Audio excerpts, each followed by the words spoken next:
Creo que no veo. Bien. Buenos días y bienvenidos a todos. Mi nombre es Riley Sykes. Hoy tendremos la presentación de Joaquín Venturini, quien es doctorando por la Universidad de Notre Dame. Entre sus investigaciones destacan sus estudios sobre Michel Foucault y la French Theory en general, sus trabajos sobre la metafísica en la narrativa hispanoamericana moderna. Hoy hablará con nosotros de Borges. Antes de escuchar a Joaquín Venturini, tendremos unas palabras de las profesoras Mary Baldridge y Leonor Tayono. Doctora Baldridge, usted tiene la palabra. Gracias, Riley. Solo quiero darle las bienvenidas a todos. Estoy segura de que vamos a escuchar una charla muy interesante hoy y gracias por estar con nosotros aquí hoy en día a todos. Leonor. Bien, gracias, Mary. Hoy es la última presentación del semestre, la primavera 2024, y nos alegra decir que concluimos hablando de Borges y que lo hacemos con alguien que está en capacidad de analizarlo profundamente.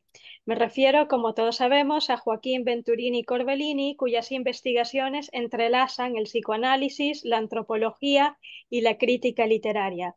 Para nosotros es un placer tener aquí al coeditor de los libros Saber, Placer, Verdad, Michel Foucault y el psicoanálisis, publicado por la Universidad de la República, y Tramas de Foucault, Prácticas del Gobierno de la Vida, libro recientemente publicado por la Red Foucault Latinoamérica y la Universidad de la República, del cual José y yo ya tenemos un ejemplar. Joaquín, bienvenido virtualmente a Carson Newman. Sabemos que tus intereses por la metaficción hispanoamericana nos permitirán entender el mundo ficticio borgiano e inclusive nos consentirán establecer analogías y diferencias entre Borges y Cervantes. A nombre de Carson Newman y del capítulo Gamma Chi de Sigma Delta Pi, te agradezco mucho por compartir este momento con nosotros. Bueno, no, muchas gracias a ustedes. Muchas gracias, Mary. Muchas gracias, Riley y Leonor. Eh, bueno, voy a tratar de compartir pantalla. A ver, ¿se ve bien? PowerPoint, sí. Perfecto. Bueno, como decían, como ustedes decían, este trabajo, a ver, un segundo, ahora sí.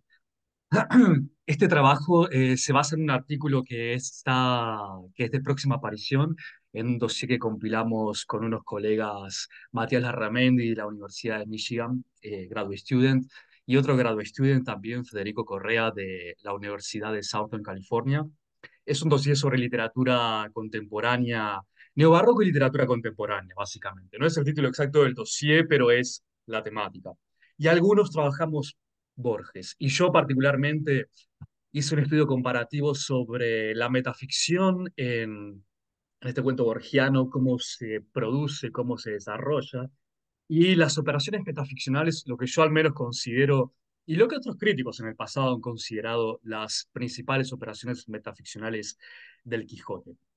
Eh, Quiero decirles que este no es mi tema de doctorado, este sería mi tema B, un tema subsidiario, secundario, que a mí me interesa mucho y que cuando Leonor me invitó a hablar, yo pensé que iba a ser mejor hablar de esto y no hablar de otras cosas que, que tienen que ver con lo siniestro femenino y el gótico, porque era una oportunidad para retomar un tema que a mí me interesa muchísimo, que, que no siempre es tan, que no es tan frecuente de encontrar en la crítica contemporánea. ¿Por qué? ¿Por qué sucede esto? Cuando hablamos de Borges, que Borges es el gran escritor hispanohablante en lengua hispánica del siglo XX y uno de los más importantes en la historia de la lengua española, ¿no?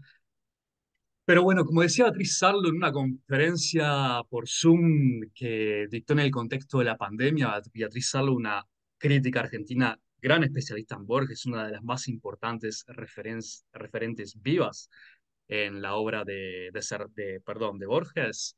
Ella decía, Borges es un escritor increíblemente admirado y poco leído, hoy en día, hoy en día. Bueno, sí, yo creo que esta fórmula expresa muy bien lo que está pasando con Borges hoy en día, que es un escritor, es una figura que está un poco más allá del bien y del mal, la tomamos como una gran autoridad intelectual y literaria, pero al mismo tiempo su literatura no es lo que funciona, no es lo que interesa más para determinados ejes temáticos que dominan la discusión en la crítica cultural y literaria hoy en día. O sea, evidentemente, si ustedes no conocen a Borges, este cuento es un buen cuento para conocer a Borges y van a ver que no hay, que es difícil hablar de antropoceno o de teoría queer o de crítica de género con Borges, no es lo más fácil del mundo con estas historias.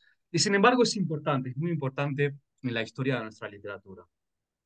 Así que bueno, el término archificción espero que se vaya comprendiendo, o sea, lo voy a explicar una vez que haya avanzado más el análisis, pero desde ya les puedo decir que tiene que ver con la superpotencia que tiene la ficción cloniana, que es un mundo ficcional dentro de la ficción, es decir, del relato, para expandirse y atravesar, expandirse y colonizar la realidad. Varios niveles de realidad, como ahora después voy a explicar.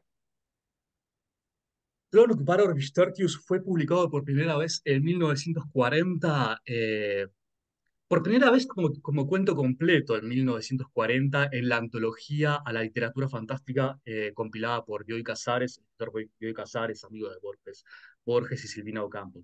Ya había aparecido en fragmentos antes en la revista Sur, pero como cuento completo en 1940 y en el 44 aparece abriendo eh, este gran libro de cuentos que es Ficciones de Borges en el 44, traducido al inglés en 1956. Temas que se dice que son muy importantes en el cuento. La invasión de la ficción en la realidad. Bien. Archivo y escritura, es algo de lo que voy a hablar bastante aquí. La imposición del idealismo sobre el materialismo. El mundo material no existe, lo que importa son las impresiones que tenemos y eso es lo que compone la realidad. Y otro tema que a mí me parece bastante interesante y que voy a mencionar, pero que no está tan desarrollado en realidad en la crítica de este cuento, es leer este cuento como un policial, como un cuento como un cuento que es una investigación que descubre una conspiración y que eso le da toda un aura muy ominosa. Y yo creo que la palabra técnica puntual para describir el sentimiento que domina el cuento, el misterio, es ominosidad. En inglés, uncanny, ominous. No temor, no terror, ominosidad. Y eso se debe a que detrás de toda esta detrás de estas enciclopedias que hablan de este mundo falso hay una conspiración que guarda un secreto. Bien, la primera parte del cuento, el cuento está dividido en tres partes, no tienen títulos. Parte uno, parte 2 y la parte 3 es una postdata eh, extraña, porque es como una carta que proviene del futuro, algo que no tiene mucha explicación, pero que tiene algunas consecuencias para entender la historia. En la primera parte tenemos a Borges hablando con Bioy, pasando una velada muy interesante, hablando de temas literarios, discutiendo cómo escribir una historia de determinada manera. Y Bioy tiene la ocurrencia de citar una frase que a Borges le encanta, y Bioy le dice que esa frase fue sacada de la Anglo-American Cyclopedia. ¿Qué es la Anglo-American Cyclopedia? Es una reedición morosa y pirática de la Enciclopedia Británica. Y estos datos ya son importantes, porque van a buscar en esa casa en la que están de vacaciones, alquilaron una quinta, están de vacaciones en las afueras de Buenos Aires, y en esa casa que alquilaron hay un ejemplar de esta Anglo-American Cyclopedia. Consultan, buscando la información de donde vio y tomó esta cita, que es sobre un país que Borges no conoce, un país de Medio Oriente que se llama Ukbar, y no encuentran las páginas correspondientes a Ukbar. Entonces, vio y sintiéndose muy desafiado, decide viajar a Buenos Aires, consultar su propio ejemplar y llamar al día siguiente a Borges y decirle, acá está, bien. Dos ediciones, la misma edición, pero dos ejemplares distintos de la misma edición, de la Anglo-American Cyclopedia. La edición que tiene Bioy en su casa tiene 4 páginas de más. En todo lo demás es idéntica a la enciclopedia que está en la quinta en la que ambos conversaban. Pero esta edición tiene 4 páginas más. Esas 4 páginas muy condensadas hablan de este país llamado Ukbar, con ciertas características. Se describe su geografía, se describe su literatura, se describen algunos hechos históricos, algunas guerras, la crianza de caballos, eran grandes jinetes. Y es importante ver que, es, por lo menos para como yo entiendo la historia, para mí es importante como reparar en que varios de los detalles geográficos para ubicar al país de Ukbar son verídicos, son países que se pueden encontrar. Jordania es Resum y algunas otras tierras que son históricamente, que fueron históricamente, que existieron históricamente. Y luego hay referencias vagas que son difíciles de verificar. Entonces, hay como unos datos que comienzan a asomar allí, datos que se acoplan a información real, verídica, y datos que son incomprobables, en una sola de estas enciclopedias. Después, también es importante tener en cuenta lo siguiente. The Anglo-American Encyclopedia es en el cuento una reedición pirata, una versión norteamericana pirata de la Enciclopedia Británica. La Enciclopedia Británica, que es una enciclopedia real de nuestro mundo, de la realidad en la que nosotros vivimos. En lengua inglesa, es una de las tres enciclopedias más antiguas de la cultura occidental. Es un proyecto que sigue existiendo, evolucionó desde el siglo XVII, perdón, desde mediados del siglo XVIII, cuando empezó a publicarse, siguió evolucionando, fue una de las primeras enciclopedias en pasar en la década del 80, si es que no fue la primera, si es que no fue la primera. Una de las primeras en pasar a formato electrónico, a CD-ROM, y hoy en día ya no se imprime en papel, sino que existe en su dominio virtual. Este, bien, entonces asistimos a algunas dificultades para corroborar la exactitud de estos datos. Un país llamado Ukbar que no conocemos bien, que es curioso, tiene algunos datos curiosos y otros que son anodinos, y esto, lo que voy a decir ahora, a Borges le llama mucho la atención. La literatura de Ukbar era de carácter fantástico y sus epopeyas y sus leyendas no se referían jamás a la realidad, sino a regiones imaginarias de Mejlaj y de Tlón. La segunda parte. Esto ya ocurre 2 años después de la primera parte. La primera parte presumiblemente entonces ocurrió en 1935 y en la segunda parte estamos en 1937. Un amigo del padre de Borges, perdón, algo que me estaba olvidando de la primera parte, esto es importante. Los personajes que están en esta discusión intelectual y que empiezan a indagar sobre Bar son Bioy Casares y Borges, escritores reales. Borges es el protagonista y el autor del cuento, es decir, el cuento en principio es una especie de... se presenta como un hecho real, ¿no? Borges, Bioy, amigos, escritores, con muchos proyectos en común, ya hechos y que luego harán, y luego por venir también. Aparecen luego otros personajes históricos, otros intelectuales argentinos, europeos, de Centroamérica, de México, amigos de Borges, por ejemplo, Alfonso Reyes, todos personajes reales, por lo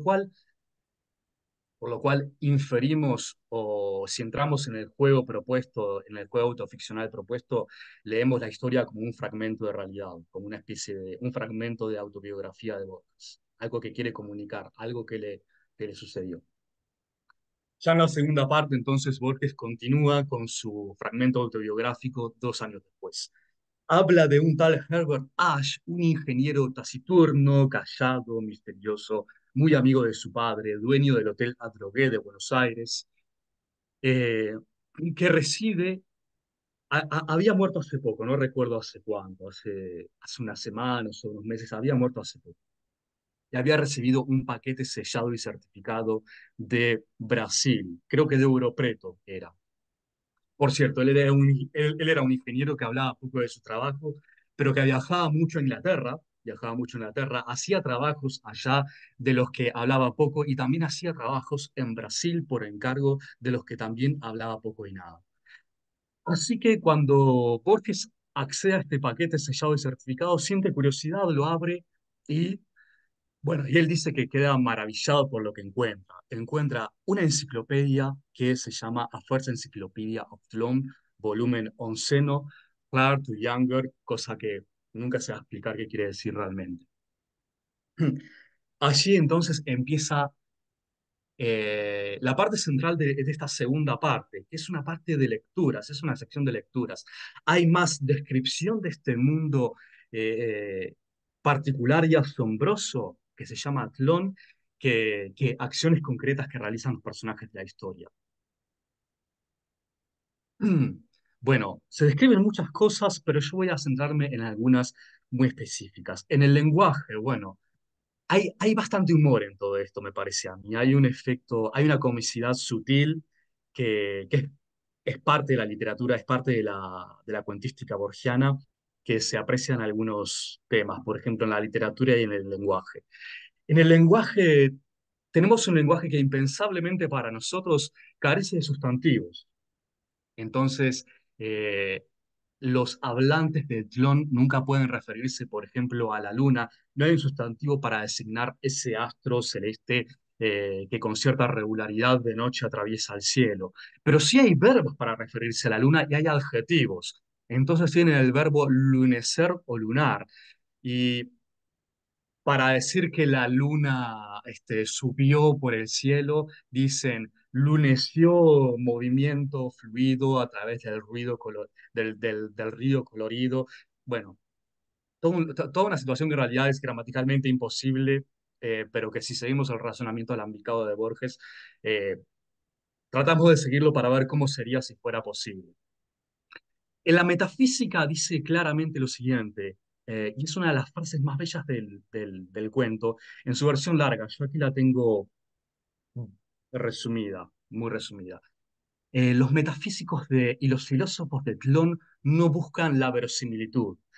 Al revés entonces de cómo evolucionó la cultura científica y materialista de la Tierra, los metafísicos de este mundo no buscan la verdad, no buscan la coincidencia entre pensamiento y realidad objetiva, sino que buscan asombrar, buscan fascinar, buscan, bueno, ¿para qué seguir poniendo palabras cuando asombrar se entiende muy bien en realidad? Buscan impresionar, buscan un efecto estético en el interlocutor y en la audiencia, pero nunca decir la verdad. Es muy difícil de imaginar, ¿no? De vuelta, un razonamiento muy alambicado que no podemos conseguir realmente, pero tratamos de seguir a Borges en esto.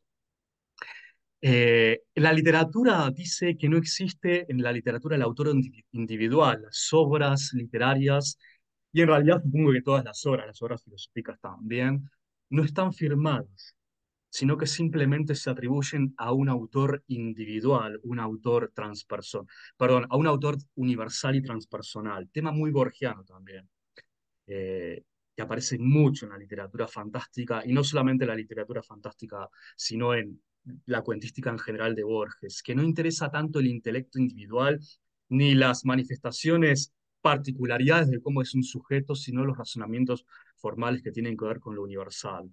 O como dice Piglia, Piglia lo dice muy bella y muy claramente, Ricardo Piglia, el escritor y crítico argentino. Piglia dice que Borges, el ojo de Borges no está puesto para las diferencias, para las singularidades, podríamos decir aquí, pero Piglia dice para las diferencias, sino que está puesto en aquello que es universal y común a toda a toda la humanidad. No voy a decir a todos los hombres para no sonar, eh, para no cortar la representación que tenemos de humanidad de ninguna manera, pero sí a toda la humanidad. Entonces dice Borges que la crítica, perdón porque aquí no veo bien, ahora sí, que la crítica en literatura suele inventar autores, porque no creen en los autores individuales.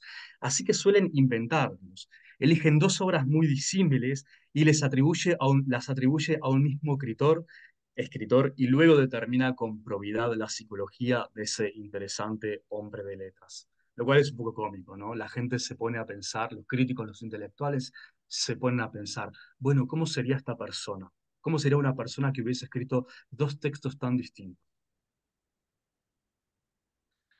Bien, esto ya es algo que no he trabajado que no trabajé en mi artículo, sino que son, en el artículo que está por salir publicado, que está más concentrado en la metaficción, sino que son temas aledaños que tienen que ver con lo que entiendo como archificción, y que se vinculan con la ciencia ficción.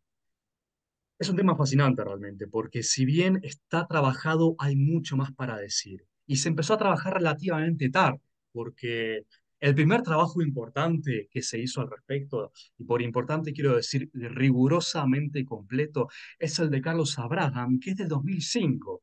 Y si pensamos que Borges empezó a escribir estos textos en la década de 1940, nos podemos asombrar.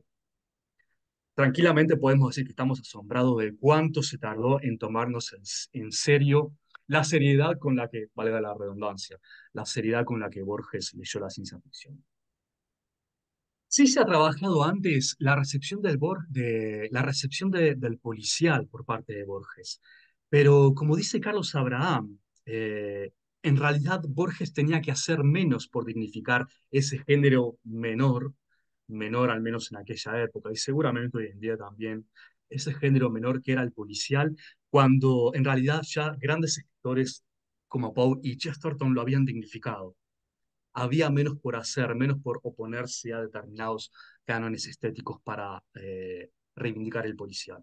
En cambio, la ciencia ficción hubo que esperar para que la ciencia ficción fuera reivindicada. Así que bueno, eso en parte y otras cosas en las que no podemos entrar ahora, explicaría la tardanza de la crítica para abordar con seriedad este tema. Entonces, en particular en Tlön, Carlos Abraham se detiene en dos grandes similitudes formales que hay, que aparte está probado que Borges leyó en esta época. La novela de Olaf Stapledon, el escritor británico Last and First Men, y la novela de Lewis, Out of the Silent Planet, y sobre todo Out of the Silent Planet porque es la que se parece más. Lo que más le interesa a Borges, según sus comentarios de esta novela publicados en su reseña en El Hogar y que Carlos Abraham retoma, es eh, la construcción formal de mundos extraños. Si bien está centrada en la Tierra, la novela está centrada en cómo la Tierra a lo largo de cientos de años, de miles de años, de decenas de miles de años, cambia y cómo la humanidad evoluciona y el mundo se hunde en cataclismos y renace y se reconstruye hasta que finalmente los últimos hombres, o casi los últimos hombres, tienen que abandonar la Tierra y desplazarse hacia Marte. Out of the Silent Planet también toma el tema de la relación con Marte, pero esta vez se trata de alienígenas. En esta novela la trama es la siguiente, la voy a decir de manera muy resumida. El protagonista es un filólogo que es contratado por una expedición a medio camino entre diplomática y militar y explorativa para hacer contacto, o mejor, fortalecer contactos con la cultura dominante en Marte, eh, para establecer relaciones comerciales, pero también de explotación. La Tierra, en este sentido, en esta novela, a diferencia de lo que va a suceder con la temática de ciencia ficción de la década del 50 y del 60, que es la época dorada del cine de ciencia ficción, donde los marcianos son los invasores, aquí los invasores son los hombres. Los hombres, los terrícolas, invaden Marte, eh, tienen más, no invaden completamente, pero intentan establecer una relación comercial de subordinación con la cultura marciana que es tecnológicamente inferior. Y este filólogo va como es especialista en las lenguas de este planeta y y forma parte de la expedición para ser una especie de malinche, digamos, traductora de las características culturales de ambos mundos. Después se pierde, hay toda es también una novela de aventuras, se pierde, conoce a otra raza que es otra raza alienígena que también existe en Marte, que se parecen menos a los humanos, son menos antropomórficos y más parecidos a monstruos, que son la mano de obra esclavizada de la raza de este planeta. Y así, bueno, Lewis se embarca en una crítica muy política, sociopolítica, donde la cultura de Marte refleja eh, relaciones, de manera exagerada, relaciones que también se encuentran en la Tierra. Y cosas que al principio producen mucha repugnancia en el protagonista, en el filólogo de la cultura marciana, terminan resultándole familiares y hasta de agrado, y termina extrañándose de sí mismo, de su cultura y de cómo dirigen sus asuntos políticos los terrícolas. Entonces, Carlos Abraham va a decir que, bueno, que hay muchos paralelismos aquí, que Borges está basado en la fascinación que surge en esta época en la ciencia ficción con el planeta Marte como espejo de la Tierra, que sirve como espejo de inversión política cultural para establecer una crítica y una mirada extrañada de la Tierra. Yo creo que está bien, que seguramente sea así, pero personalmente encuentro paralelismos bastante más profundos, y esto ya es una lectura completamente mía, con un cuento de Lovecraft, una novela breve en realidad, que se llama The Shadow Out of Time de 1936. Es uno de los últimos textos publicados por Lovecraft, traducido bastante más tarde al español, en el 72. Y sin embargo, eso no es un obstáculo para Borges porque leía mucho en inglés, sabemos, así que eso en realidad no, no cambia nada lo que sería la posible recepción de Lovecraft de Borges. Abraham sí establece relaciones de la narrativa Lovecraftiana con Borges para otras historias. Por ejemplo, El Inmortal con el llamado de Cthulhu, El Inmortal con la ciudad innombrable. Sí, y los paralelismos son claros. Pero yo encuentro un paralelismo importante con The Shadow Out of Time, traducido como En la noche de los tiempos generalmente. Eh, ¿Cuál es el gran parecido para mí? Bueno, se trata también de un intelectual que cuenta una historia, que escribe una historia, escribe su diario íntimo y va a explicar qué es lo que le acaba de suceder porque le acaban de suceder hechos increíbles. Muchos de esos hechos son conocidos por la opinión pública porque han trascendido en la prensa, se han comentado, que también es lo que sucede con el cuento de Borges. Muchos de los hechos de Plon fueron vociferados por la prensa, pero otros hechos muy importantes conciernen a la historia individual del Borges protagonista. Aquí sucede lo mismo. Y este hombre, que es un profesor de ciencias económicas, se decide ahora sí a dar su versión de todos estos hechos conocidos desde cómo los vivió él por adentro. Eh, eh, bueno, él fue, digamos, él fue él sufrió una amnesia de 4 años de duración, algo así como de 4 años que se extiende desde 1908 hasta 1912, quizás 13, donde no recuerda nada de lo que vivió en esa época. Y cuando vuelve en sí pensando que habían pasado solamente unos días, todo el mundo le dice que transcurrieron 4 años de los últimos recuerdos que él tiene. Y que en ese tiempo él se comportó muy raro. Y él, presa ya no de curiosidad, sino de una angustia que colinda con el horror, quiere entender qué es lo que le pasó. Entonces empieza a viajar por archivos. Bueno, resulta que mientras él en ese tiempo, en ese lapso de tiempo que él perdió su memoria, eh, realizó investigaciones de archivo por lugares muy recónditos. Viajó mucho a lejanas bibliotecas, consultó textos extraños y le dedicó muchos años a esas investigaciones. Y por supuesto que dejó completamente de lado todo lo que tenía que ver con su carrera como profesor de ciencias económicas. De hecho, lo echaron de la universidad, perdió su trabajo. Entonces, pero fue reintegrado a la universidad una vez que volvió en sí. La universidad fue tan gentil, dice él, que fue tan gentil como para ofrecerle nuevamente su cátedra en ciencias económicas. Pero bueno, él se pone a investigar entonces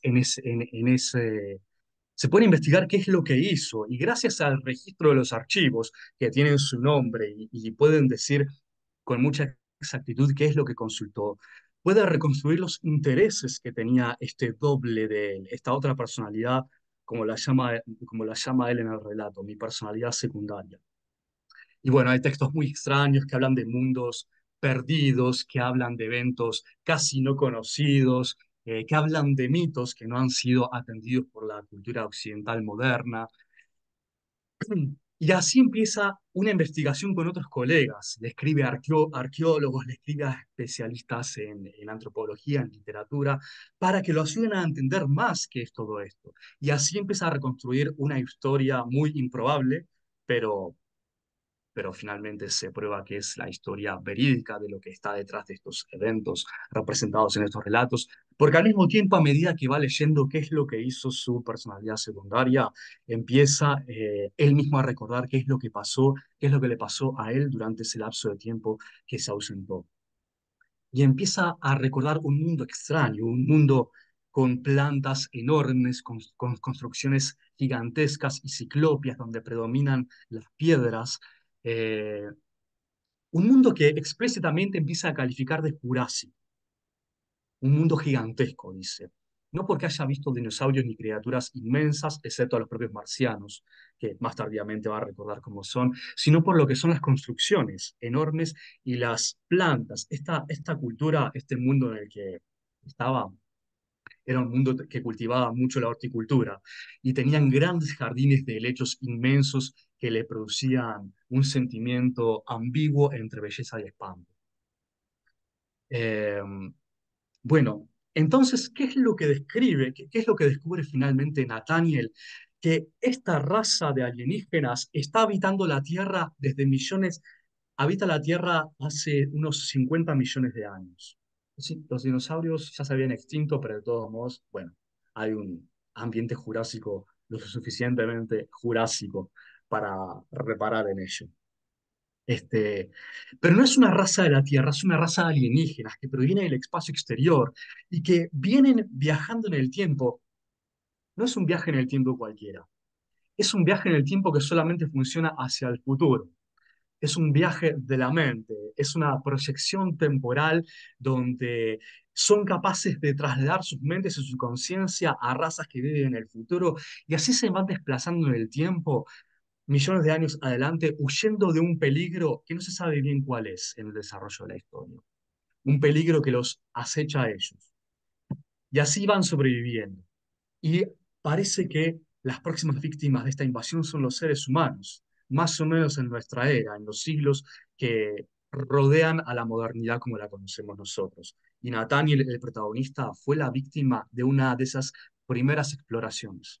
Son intelectuales estos alienígenas. Todo lo que escriben en relación a cómo viven estos alienígenas con cuerpos monstruosos, como los ven aquí en esta imagen adaptada a, a cómics muy moderna, muy contemporánea, por Gut Watanabe en Japón. Son monstruosos, pero son intelectuales. O sea, viven solamente para conocer el universo, para investigarlo, o al menos todo lo que describe Nathaniel en base a lo que lee sobre ellos y lo que recuerda, habiendo él sido presa en el cuerpo de ellos, los recuerda como investigadores y cultores de arte, intelectuales y artistas, pero olvídense de vidas mucho más, no hay ninguna referencia a la sexualidad, al matrimonio, a complejidades sociales que tienen que ver con la psicología de los individuos, no hay nada de ello, por supuesto, como generalmente tampoco lo hay en Borges. Y si se fijan bien la descripción que hace de la cultura coloniana, Borges es completamente intelectual y estética, completamente. Así que en eso también hay otra importante coincidencia. Eh, pero a mí lo que más me interesa es la importancia que hay en la investigación de archivo y la invasión gradual. Porque en Lovecraft también hay una invasión gradual, pero la invasión gradual es una invasión de las mentes y de los cuerpos, mientras que en Borges, en Clon, la invasión gradual es una invasión de los textos, del archivo. El archivo va a ir siendo modificado, parasitado por lo que al principio son microalteraciones en ejemplares puntuales de enciclopedias y finalmente van a ser volúmenes enteros que van a comenzar a cambiar para la inteligencia terrestre, occidental y terrestre, lo que es la comprensión de nuestro pasado. Eh, Estoy parando un momentito para ver el tiempo. Bien, perfecto. Estamos bien, pero voy a adelantar esto que de todos modos creo que lo expliqué lo suficiente. También me interesa pensar en Clon, este relato de Borges, como un relato policial, porque se sabe que a Borges le interesó mucho el policial, reformuló el policial. Hay relatos de Borges que son dominantemente policíacos, expresamente policiales, como El laberinto de los senderos que se bifurcan, como La muerte y la brújula, que a mí personalmente me parece mucho más importante y mucho mejor realizado que El jardín de los senderos. Como Emma Zoom, por ejemplo, cuento del que Borges dijo, si nada de mí quedara excepto Emma Zoom, muy poco o nada quedaría de mí, porque realmente no es un cuento que dé mucho que hablar, es verdad. Pero bien, Borges escribió policiales de manera explícita. Quiero decir, algunos cuentos de Borges son sobre todo del género policial, expresas reelaboraciones latinoamericanas del policial.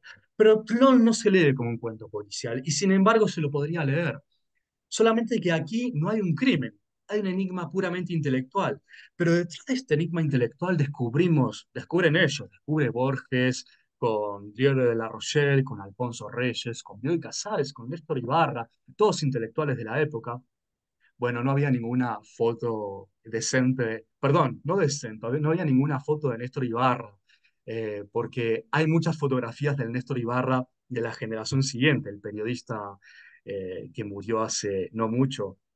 Así que ese Néstor Ibarra en la web eclipsa la imagen del otro Néstor Ibarra, así que simplemente puse aquí la imagen de una biblioteca. Este, pero todos ellos descubriendo por una investigación de archivo incansable, donde dice aquí, en vano hemos desordenado las bibliotecas de las dos Américas y de Europa. En vano fatigamos atlas, catálogos, ¿cómo repite en vano? ¿Vieron? En vano fatigamos atlas, catálogos, anuarios de sociedades geográficas para encontrar más sobre Tlón, más información sobre este mundo del que por ahora solamente tenemos muy poco, unas extrañas enciclopedias que aparecieron allí, un solo tomo, seno tomo de la enciclopedia de Tlón. Eh, y finalmente sí van a descubrir una conspiración. Ellos se ponen a especular de todos modos. Bueno, ¿quiénes serán los autores de esta enciclopedia? No puede ser una persona, es un mundo demasiado complejo, demasiado completo para que un solo autor haya cometido su realización. Tienen que ser muchos intelectuales y científicos, tienen que ser filósofos, artistas, arquitectos, biólogos, físicos, etcétera, etcétera. Un mundo muy completo, lingüistas, por supuesto. Después Alfonso Reyes dice por ahí, bueno, en realidad tendrían que haber sido varias generaciones seguramente. Bueno, eso después se va a confirmar en la tercera parte. Y aquí ya podemos ir explicando este concepto que estoy tratando de desarrollar, que es el de archificción. Archificción, ¿por qué podemos hablar de archificción? Por varias razones. Primero, porque Tlón, este mundo imaginario dentro del mundo en el que vive Borges, este Bioy Casares, etcétera, es un mundo que cultiva sistemáticamente la ficción. Es decir, y esto ya es una lectura bastante puntual, bastante singular, personal podría decir, es una lectura que yo hago de lo que es Tlón. De qué relación tiene Tlón con el principio de realidad. Hay quienes han dicho que Tlón es un mundo animista, es un mundo donde suceden milagros. Yo no creo que sea ese el camino para entender mejor lo que está en cuestión. Para mí, Tlón es una cultura con todas las herramientas lógicas y racionales que tenemos o que podemos tener o podemos llegar a tener nosotros, modernos terrestres, una cultura más o menos secular, que decide darle la espalda a la verdad, decide por decirlo de una manera, que decide darle la espalda a la verdad y decide utilizar todas esas herramientas seculares para cultivar la imaginación, pero no para confundirla con la realidad, sino para desarrollarla. Ellos no leen la ficción, no leen sus producciones imaginarias como si fueran mitos, es decir, como si fueran realidad. Las leen como si fueran ficción y así las entienden, pero de alguna manera eso es lo único que les interesa, la ficción por la ficción y no la ficción como falsa realidad. Es muy entreverado, es absolutamente paradójico y alambicado, dije hace un rato, pero me parece que por allí va la paradoja. ¿Por qué? Porque, quiero decir, ¿por qué es necesario entenderlo así para mí? Porque si, porque si Clon se va a expandir en el mundo real, que es lo que pasa al final del cuento, no puede ser un mundo mágico. Tiene que ser un mundo que nosotros los terrícolas aceptemos como posible. Y en ese sentido sabemos que los milagros no son posibles, sabemos que no podemos hacer aparecer cosas de la nada, pero tenemos que creer, tenemos que forzar eh, la, tenemos que forzar la fuerza de la ficción dentro de cierto respeto por el principio de realidad. Por eso para mí esta es la manera de entender la fuerza y la eficacia que puede tener Tlón para efectivamente ser creída por nosotros, terrícolas racionales y materialistas y realistas. También entonces, bueno, ficción, archificción porque es ficción dentro de una ficción, y archificción también, y esto ya es un juego de palabras, porque es una ficción de archivo, es una ficción de archivo, es una modificación del presente, pero a través del pasado, a través de nuestra concepción del pasado que se conservan los archivos. Bueno, la tercera parte entonces es la postdata, la problemática postdata. Y digo problemática porque no hay una explicación. Ustedes tienen que tener en cuenta esto. El texto se lee por primera vez como cuento completo en 1940. Así que un texto que dice ser de 1947 proviene del futuro. No hay otra manera de entenderlo. Al mismo tiempo, todo lo que se contó hasta aquí, entonces, son sucesos personales que le sucedieron a Borges, que los da a conocer al mundo, pero que ya sucedieron en el presente, que el presente sería 1940, siendo 1940. Ahora, la podata tiene un tono completamente distinto. Ya no está la parsimonia descriptiva, casi que la letanía morosa borgiana en cómo describir los contenidos de una enciclopedia, sino que hay una especie de prisa. Es como si Borges quisiera apurarse con la brevedad que le puede dar este texto en explicar todo lo que va a pasar. Y van a pasar muchas cosas. Han transcurrido tantas cosas desde entonces, desde 1940, dice. Bueno, primero la carta que descubren, la carta que le envía un tal Gunnar Erfjord a Herbert Ashe, este amigo del padre de Borges fallecido. Una carta que había sido enviada en vida, pero que es descubierta recién entonces. Con esa carta pueden reconstruir todo lo que fue la producción de Clon. Herbert Ashe era uno de los tantos miembros de esta sociedad secreta que se creó en el siglo a mediados aproximadamente o comienzos del siglo XVII y que desde entonces se propuso crear primero un país imaginario con todas estas características filosóficas y culturales. En ese país están los nombres entre los intelectuales que fundan la sociedad secreta llamada Orbis Tertius. Están Berkeley, por ejemplo, el campeón del idealismo subjetivo moderno, y hay otros intelectuales también de la época.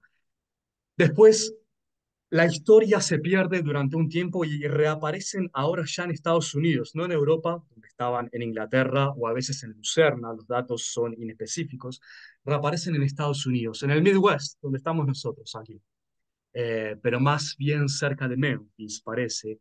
Y un intelectual no, un multimillonario llamado Ezra Buckley aparece en la historia y les ofrece financiación y les dice, bueno, yo les voy a dar mucho dinero, tengo mucho capital, mucha plata. Es una especie de Rockefeller del siglo XIX, donde tiene unos recursos aparentemente ilimitados, porque Borges no habla de cantidades de dinero porque sería de mal gusto, pero habla de cordilleras, ríos, casinos, prostíbulos. Es dueño de muchas cosas de esta Norteamérica que está expandiéndose en esta época hacia el oeste.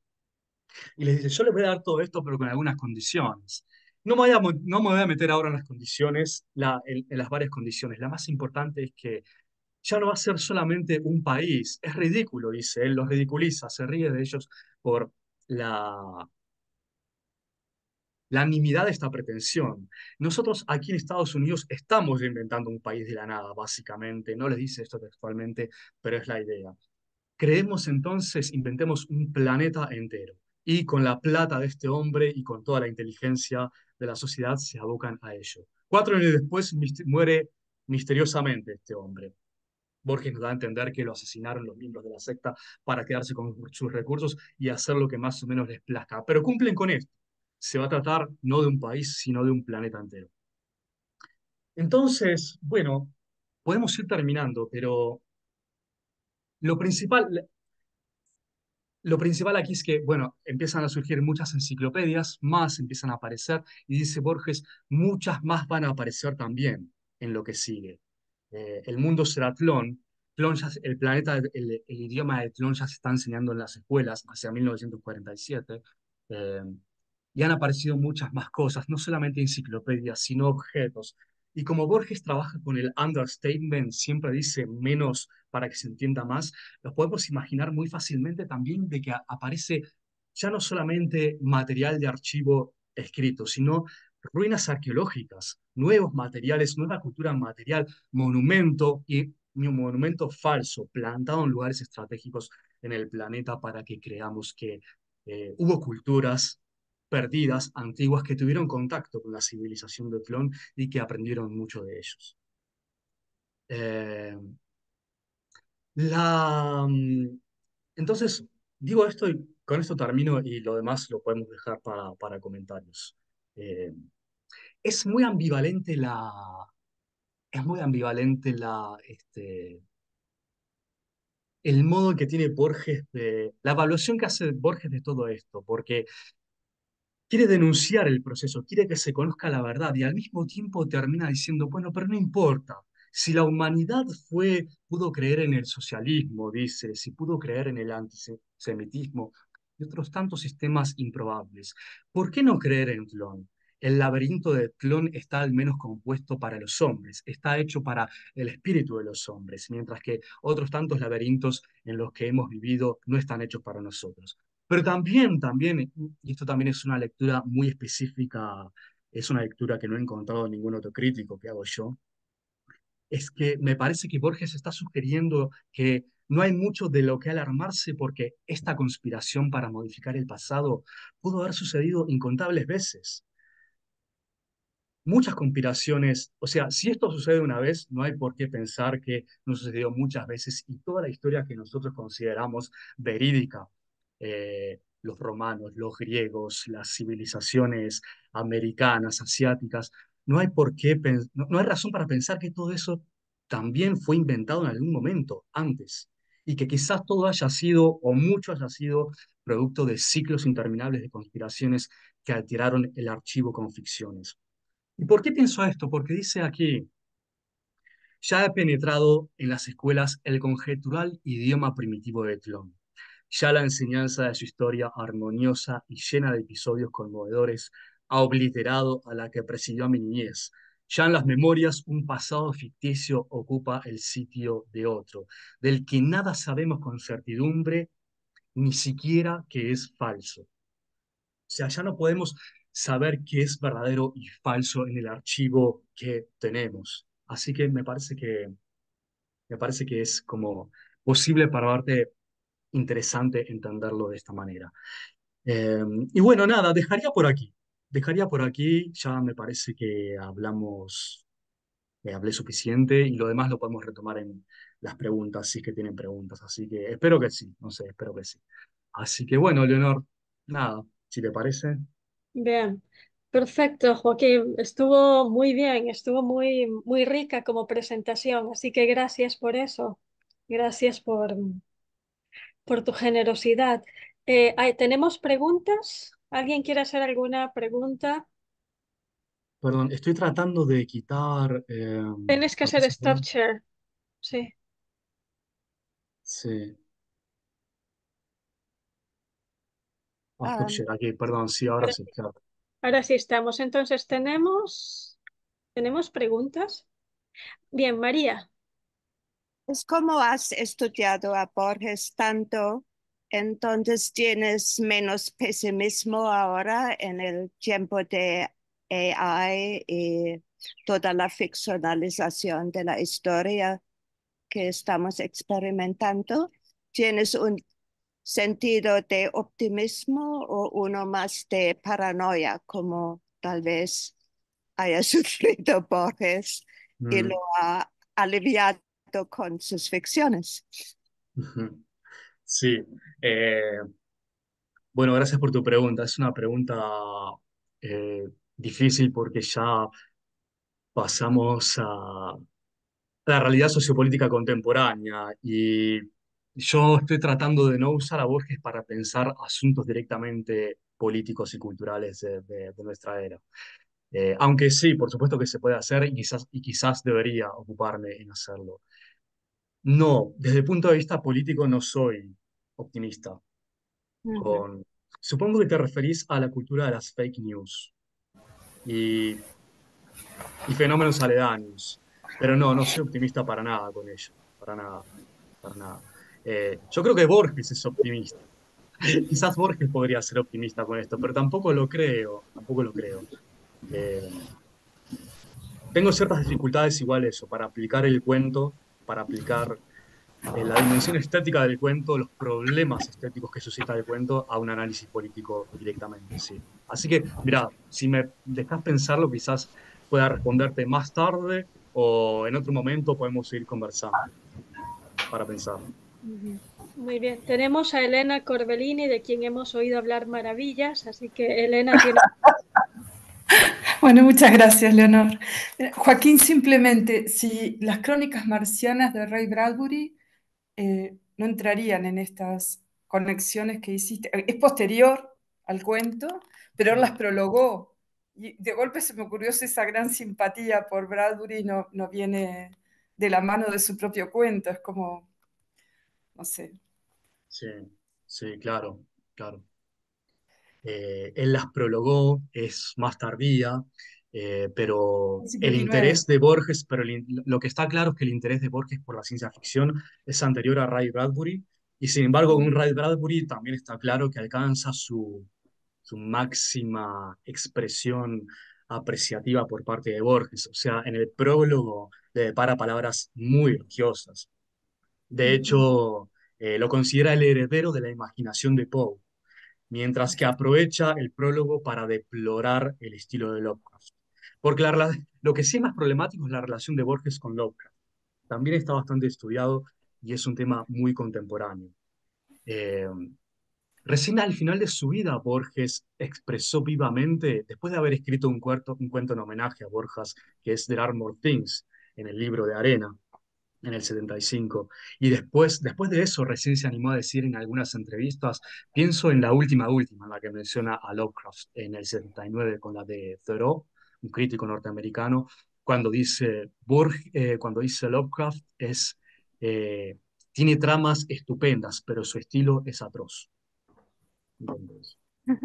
Y en cuanto a Bradbury, sí, Es sí, verdad. como decís, yo creo que es el gran autor de ciencia ficción para Borges, donde puede apreciar todos los niveles, desde la escritura hasta el universo narrativo y temático, pero también está bueno apreciar, poner de relieve que el interés de Borges es anterior.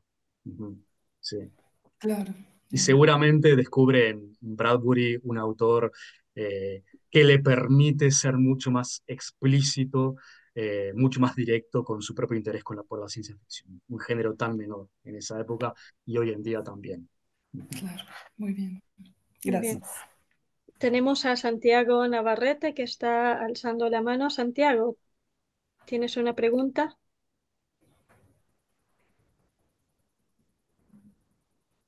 Santiago, tienes que encender tu micrófono porque no te oímos.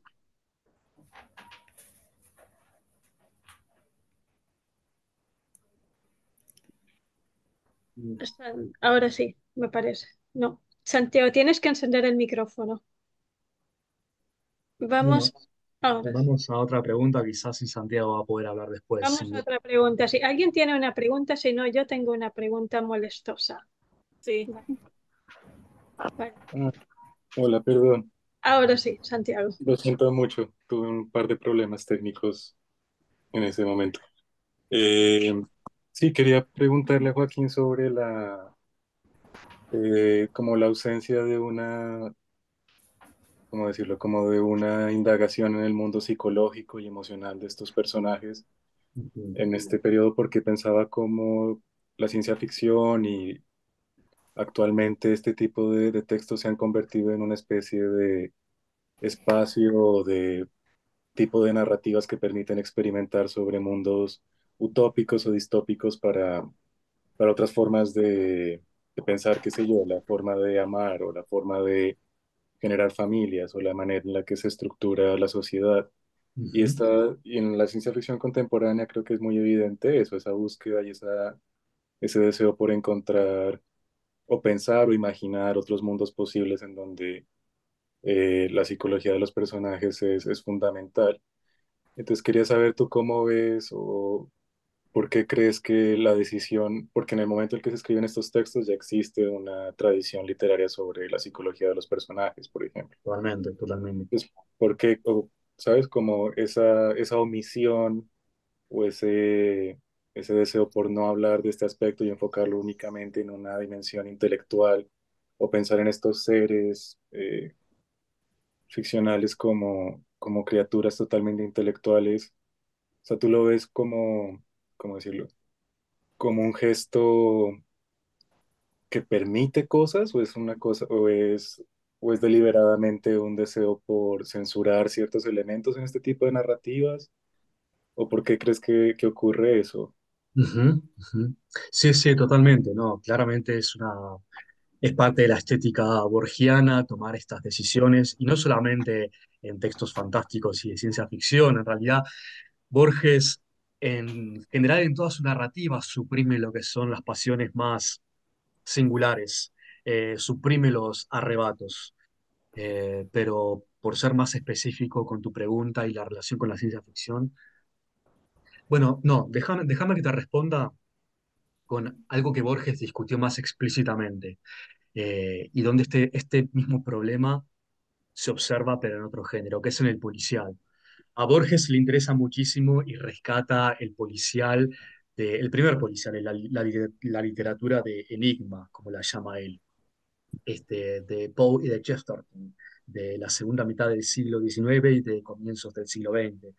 Pero defenestra lo que él llama, nosotros le podemos decir el otro policial, pero lo que él llama explícitamente la degeneración del policial en la literatura norteamericana de la primera mitad del siglo XX, el noir, mucho más psicológico, donde no interesa la resolución formal de problemas, no interesa el enigma, sino que la trama está articulada por las particularidades psicológicas de los personajes, por sus pasiones, por su violencia, por su alcoholismo, por su corrupción.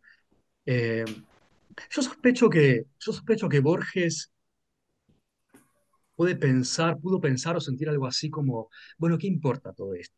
Sabemos que el ser humano es corrupto, sabemos que es presa de pasiones, sabemos que es vicioso, sabemos que lo mueve el sexo, pero ¿qué tanto hay que decir en términos de literarios articulados con belleza de esto? Bueno, él no escribió nada sobre estos temas más espinosos. No sé si nada, perdón, no me animo a decir nada, pero no se encuentra fácilmente en todo caso. Así que si inhibe cosas e inhibe desarrollos, por supuesto, claramente, pero también habilita otros que son interesantes y que son muy inteligentes, además. A mí me parece que, como dice Piglia, los crímenes de la Rue Morgue, es difícil decir en literatura cuando un género surge, porque hay confluencias de varios textos, ¿no? Y de textos conocidos y seguramente de textos no tan conocidos. Pero para quien investigue la historia del policial, quienes investigan la historia policial se enfrentan a un hecho bastante milagroso, dice Piglia, de que surge inequívocamente con un texto que es Los crímenes de la Rue Morgue. Y los crímenes de la Rue Morgue, lo primero que hace Dupin al analizar cómo murieron tan atrozmente esas dos mujeres, es decir, bueno, no importan las motivaciones. La policía se está mareando porque quieren descubrir qué motivo pudo tener un asesino para matar a dos mujeres que vivían de determinada manera, una madre con una mujer mayor que cuida a una mujer muy joven, en qué pudieron estar metidas.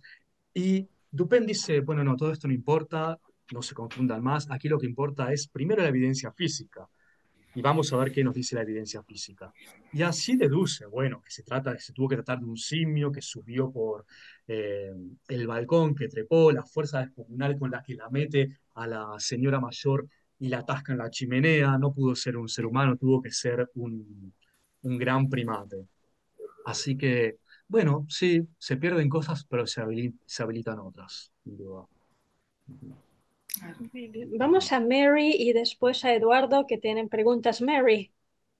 Bueno, hace un par de años se descubrió que había una mujer china que estaba falsificando artículos en el Wikipedia de China sobre la historia medieval de Rusia y Mm, escribió como cientos de artículos falsos sobre ese tema y solo se descubrió cuando otro escritor leyó un artículo suyo cuando estaba haciendo investigaciones para su propio libro y no pudo encontrar las fuentes y todo eso.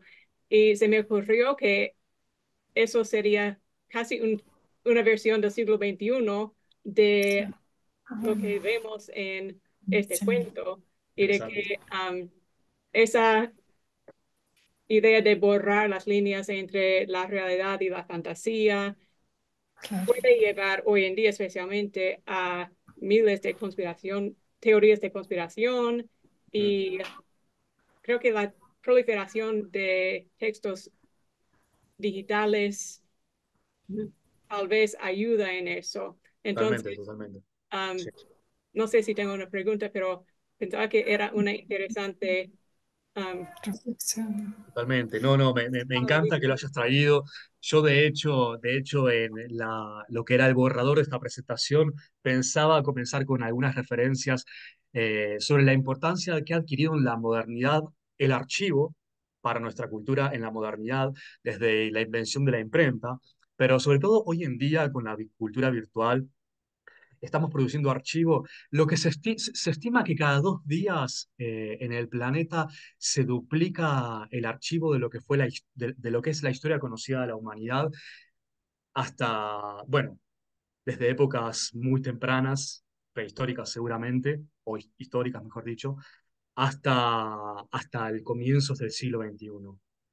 Ahora con la tecnología de la que disponemos, en la cual se articularon tanto archivo y medios de comunicación, estamos produciendo archivo todo el tiempo a través de Internet, ¿no?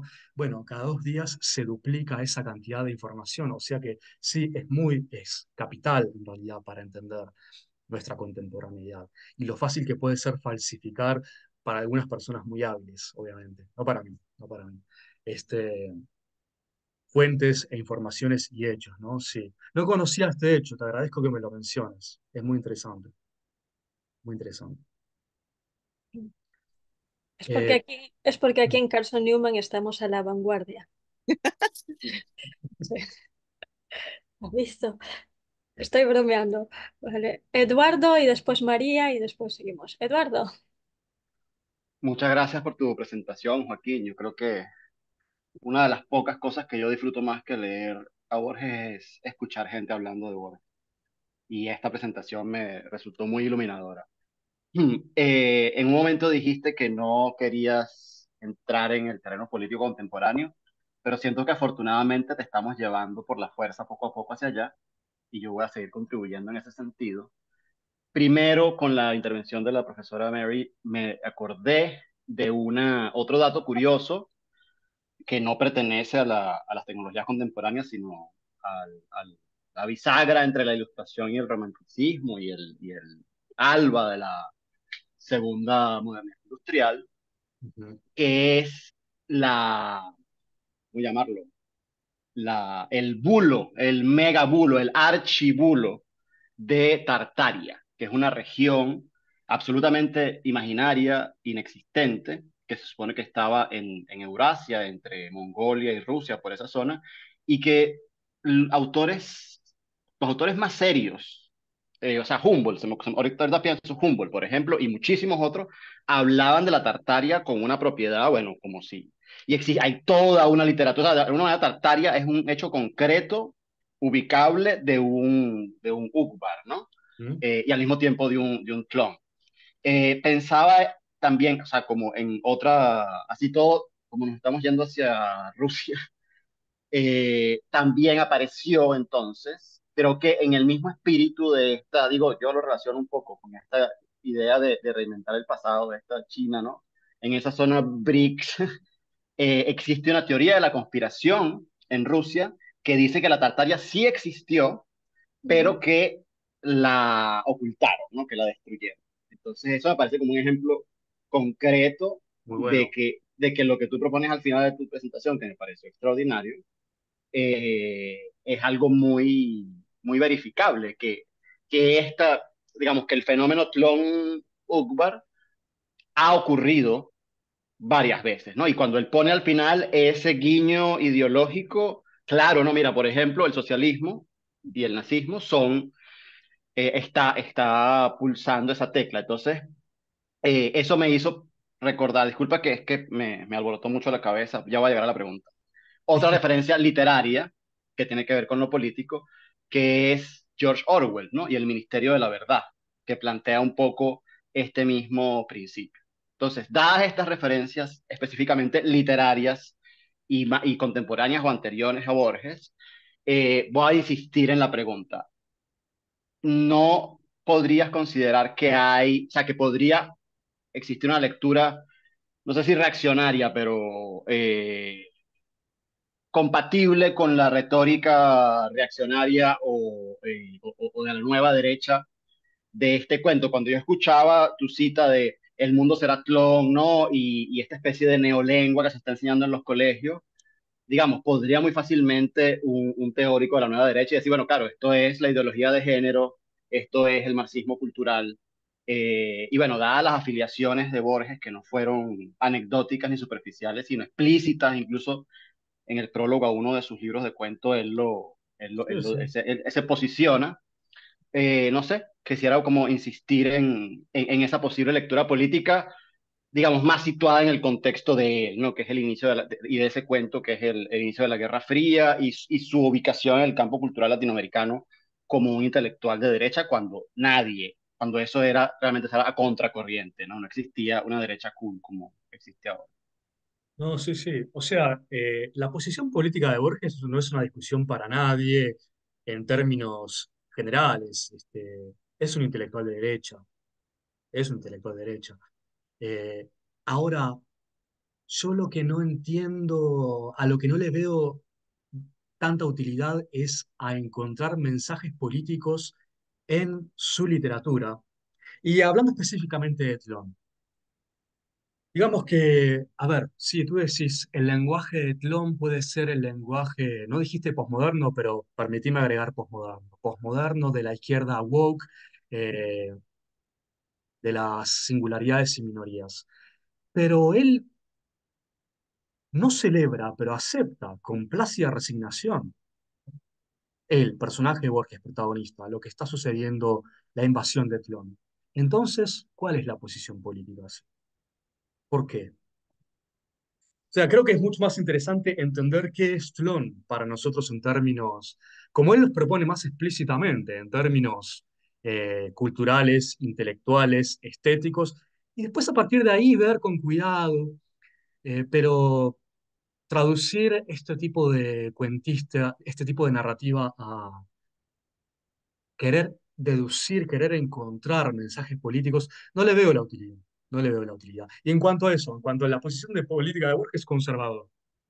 Más conservador, un poquito menos, más caliente, más tibio. Bueno, sí, puede ser motivo de discusión para personas que estén estudiando ciencias políticas, la influencia de determinado campo intelectual rioplatense en la derecha, en las ideologías de derecha latinoamericanas. Digo, creo que eso lo va a estudiar siempre mucho mejor un cientista político que un crítico literario. Entonces, mi discusión mi discusión en el fondo es esa, con las orientaciones demasiado ideológicas. Si nosotros tenemos nuestro campo, tenemos nuestro objeto claro, ¿por qué, por qué tirar todo por la ventana y empezar a hablar de otra cosa? Hablemos de lo nuestro y hablemos también de otra cosa, pero no sacrifiquemos el objeto más propio tampoco. Mm, Interesante. ¿Hay alguna pregunta más? Yo quiero hacer una pregunta, pero quiero ver primero si hay alguien más que quiera hacer una pregunta. Silvina, Sí, Silvina que es ¿cómo amiga del están? Vaticano. ¿Amiga de él? Vaticano. Del Vaticano, sí. Bueno, después lo charlamos del Vaticano. Así que- no, me estaba acordando, Joaco, gracias por la presentación. Bueno, siempre Borges, que es siempre conflictivo, al menos desde mi punto de vista, eh, siempre da mucho para hablar y difícil de interpretar. No, me estaba acordando, es un comentario más que una pregunta, de la invención de Morel. Vos algo dijiste, me parece, ¿no? En un momento de Bioy, porque es una obra que es del 40, los 40, sí, creo que es 40 exacto, de la década del 40, y tiene también mucho de una obra pionera, lo que es la ciencia ficción, Ujú, y ujú. cercano eh, a Borges, y cómo también trabaja esto de la virtualidad, que estaban hablando, como hablaba también Mary, creo, anteriormente. Eh, yo no sé si la leíste, yo la leí hace mucho tiempo, la verdad que tampoco tengo presente en detalle, pero eso de la reproducción de imágenes con esa máquina, y no sé si encontrás alguna relación o crees que la ciencia ficción ahí también, bueno, tuvo que ver por la cercanía, ¿no? De los dos escritores y la proximidad en cuanto al tiempo, por la década, porque también Ah, fue una obra ahí pionera en ese tema. total, Entonces, no sé totalmente. si leíste algo que hiciera referencia a eso, no sé. Ujú. Eh, ¿Sabes que no me acuerdo? La invención de Morel es de 1940 y poco, ¿verdad? No Sí, tengo o la fecha 40, mira, exacta. tendría O que 40, buscar, ¿no? sí, pero bueno, más o menos como es la época también, y es una obra así Sí, sí, sí, sí. pionera. La invención de Morel no solamente es pionera en cierta ciencia ficción latinoamericana, sino que en la literatura universal. Yo Mm, puedo estar equivocado, pero tengo entendido que el tema de la reproducción de lo real en términos holográficos fue mm, primeramente trabajado de manera así completa por Bioy Casares y es un legado de Bioy a la literatura, eso, universal, universal. O mm, sea, películas eh, norteamericanas, soviéticas, inspiradas en la novela de Bioy, ¿no? de Solaris, Bioy, Solaris. Me encanta la película sí. Solaris. Mm. No, estaba leyendo Pero ahí que comentó, no sé, ¿quién comentó? Edu, sí, tenés razón, Edu, lo hizo el sí, prólogo de sí, la sí, invención. prologó, Sí, sí, prologó la sí. invención, sí. Tiene palabras muy elogiosas, puntuales y Mm, elogiosas. Dice algo así como que la novela es casi perfecta, en fin. Mira, quizás haya similitudes. Igual mm, si me permitís, primero voy a mencionar una diferencia importante que no tuve tiempo de articular en la presentación, que es que Non Baror Tertius como cuento de ciencia ficción es también muy específicamente borgiano porque prescinde de los elementos tecnológicos. Es decir, muchas cosas que Borges dijo cuando hacía su crítica del policial y de lo que debería ser la novela policial, también se aplican a su relaboración de la ciencia ficción. La psicología para él no es un tema literario, pero tampoco lo son las minucias tecnológicas. Para él, los temas que debería tomar el escritor el autor de narrativa son, en cuanto a saberes, son saberes afines a la literatura. Entonces dice la historia, la filosofía, el arte y alguna cosa más. Pero el mundo tecnológico, las ciencias naturales, atenta contra la coherencia literaria de un relato incluso de un relato de ciencia ficción. Entonces, es lector, pero también no deja de ser crítico de los abusos de los abusos del tropo tecnológico en la ciencia ficción. Y en Tlón no hay un gramo, no hay nada, no hay una sola referencia a tecnología. Sabemos que es un mundo otro, es un mundo que puede compararse con las representaciones que hay de Marte en la literatura de ciencia ficción de la época, pero no hay naves espaciales, no hay nada, no hay nada de eso, solamente hay descripción de historia, cultura, literatura, filosofía, geometría incluso, yo no hablé de eso, pero de ello, del lenguaje, obviamente. Eh, y Borges es muy consciente de eso y muy militante de ese tipo de prescindencia, de ese tipo de mm, prescindencia. Bioy, bueno, Bioy sí escribe una gran novela de ciencia ficción en un sentido más clásico, donde el tropo tecnológico es muy importante. Pero ciertamente Borges lo aprueba y lo celebra. En cuanto a continuidades, sí, hay un tema común, que es el de la reproducción de lo real, ¿no? Eh, que en Borges, digo, en la exactitud de la ciencia, un cuento mucho más breve, aparece muy claramente también y los problemas que eso puede traer, las paradojas. Yo no recuerdo ahora cómo terminaba sobre la exactitud de la ciencia, pero era el problema de un mapa que tenía que terminaba reemplazando al todo territorio real porque su nivel de especificidad era tan específico justamente que suplantaba todo lo que era material y de carne y hueso, ¿no? Igual no recuerdo exactamente el final. Pero sí, le interesan esos problemas de cómo la representación puede terminar por mediatizar y suplantar, y si no suplantar, al menos reducir a una experiencia eh, pobre o al menos tan minúscula que ya no podemos discernir entre lo que es real y lo que es representación, lo que es presencia y lo que es representación, ¿no? Sí, ese es un tema común a Bioy y a Borges, sí, sin duda, sin duda. Bien. Gracias. Joaquín, yo tengo una pregunta. Todo el mundo está hablando de la influencia a posteriori de Borges, etcétera, o cómo se puede correlacionar con el presente. Pero cuando yo estaba leyendo el texto, ¿vale? No pudo salir de mi mente que, bueno, Borges tenía una gran anglofilia, ¿vale? Por su abuela, etcétera, etcétera. Y yo aquí, pues, pensando en este lugar del que se dan coordenadas geográficas, pero son coordenadas geográficas que no llevan a ningún lugar, pensé en Tomás Moro y pensé en Utopía de Tomás Moro y pensé en la Utopía de Tomás Moro por varias razones, porque la Utopía de Tomás Moro inicia dando las coordenadas geográficas, sabemos que es una isla en el Atlántico, pero en realidad es un lugar que no existe, ¿vale? Lo mismo que Trump, y al mismo tiempo es un lugar en el que se construyen cosas que no se construyen en el mundo normal, ¿vale? Sabemos que la Utopía de Moro se considera pues uno de los textos que uno de los textos arquetipos, una de las fuentes principales pues, de las ideas socialistas para muchos. En este texto no, yo no diría, y como ya tú dijiste, la ideología de Borges es más que conocida, ¿vale? Pero en la ideología, en la filosofía de Borges, ¿vale? Hay unas grandes influencias del neoplatonismo. Y a mí me pareció interesante leyendo este texto porque sin duda encuentro una gran influencia pues de la concepción de Thomas More de crear un mundo alternativo. En este caso no es un mundo que no tiene un topos, supuestamente tiene un topos igual que lo que hace Borges, que lo que hace More, y no propone un mundo fuera del materialismo, pero sí pone en relieve un mundo de las ideas. Y un mundo de las ideas muy parecido al hiperuranio de Platón, pero que se sabe que es irrealizable. Entonces, de una parte, lo que me llama la atención de esto es el retomar la idea de un lugar utópico al modo de Thomas More para proponer un mundo alternativo. Este mundo alternativo es el hiperuranio, pero al mismo tiempo se tiene conciencia de que este hiperuranio es imposible, ¿vale?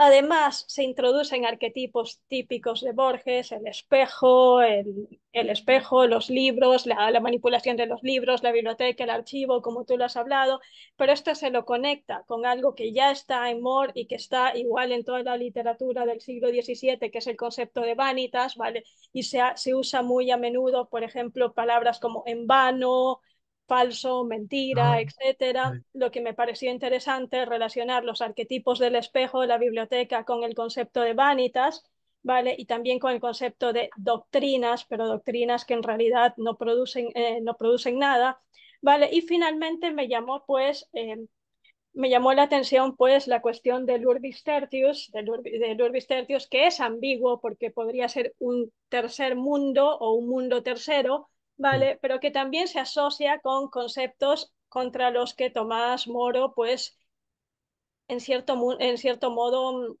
contra los que Tomás Moro estaba en contra, por ejemplo, y hablando de conceptos de los siglos XVI hasta el siglo XVIII, del non sufficit orbis, del plus ultra, de crear dimensiones planetarias de algo. Entonces, mi pregunta es de por sí, ¿tú crees que, y Santiago ya habló de lo del mundo utópico, ¿tú crees que aquí lo del mundo utópico combinado con ideas neoplatónicas tiene una intención que se podría relacionar, ¿vale? Sea con la literatura anglófona del siglo XVII o la literatura del siglo XVII en general, ¿vale? Sea con las ideologías posteriores, ¿vale? Que es lo que se articularía con las preguntas de Eduardo y el concepto del mundo de los tártaros, que por cierto Dino Buzzati habría adorado el comentario de Eduardo, ¿vale? ¿Crees que de una parte, pues esta creación del mundo utópico y esta creación del mundo utópico basado en ideas neoplatónicas se articula de manera coherente en este cuento con los arquetipos del espejo, el arquetipo del espejo, el arquetipo bueno, de la reproducción y del falso, y al mismo tiempo con el concepto de vanitas. Eh, Voy a comenzar a responderte por el espejo, porque yo he pensado en el uso que hace en la primera parte del espejo, y aunque de otra manera, tiene que ver con la reproducción, obviamente, porque después de todo el espejo es eso, pero lo he pensado de esta manera. Para mí, los dos dispositivos, los dos objetos importantes, bueno, seguramente los únicos que se mencionan aparte en la primera parte, son el espejo y la enciclopedia. El espejo parece inocentemente no, pero parece ser puramente decorativo, ¿no? Parece tener una función estética de ambientación, porque dice Borges, el espejo desde el fondo del corredor nos acechaba. La imagen es ominosa, de vuelta a la palabra, esta palabrita que a mí me encanta, que uso tanto, que es ominosidad. La imagen es ominosa porque el asedio, el acecho es ominoso, pero también hablar o tener por vivo un objeto inanimado también lo es. Y todo el cuento para mí es bastante ominoso. Así que por esa imagen comienza. Después, el objeto tiene esta relación con la enciclopedia. Sí, hay duplicación. Perdón, tiene esta relación con la enciclopedia. Ambos son objetos de representación. El objeto es representación del puro presente, no conserva, devuelve la imagen del presente y duplica puramente sin almacenar, mientras que la enciclopedia es un espejo, podría decirse, o tiene la pretensión, es un espejo rebajado que mira hacia el pasado. Es un espejo en palabras, aunque también puede tener imágenes, por supuesto. Pero son dos grandes dispositivos de representación, es decir, de conservación o reproducción de lo real. Eh, yo creo que el espejo acecha al comienzo de la historia porque, porque es tramposo. Esa relación como de reciprocidad que puede tener con la enciclopedia es tramposa porque la enciclopedia misma va a dejar de reflejar y va finalmente a producir, no por sí misma, sino por una secta de solitarios, como dice Borges, que se propuso cambiar el mundo, el destino de la humanidad. Eh, pero también me parece que el espejo está allí justamente porque para representar, para hacer un guiño a la representación de un planeta. Tú hablaste de Orbis Tertius. Si no recuerdo mal, ¿el espejo es circular o es óvalo, el espejo del inicio? Creo que lo compara como un ojo, o bueno, al menos yo ahora mismo pienso en eso, capaz que me estoy confundiendo de cuento.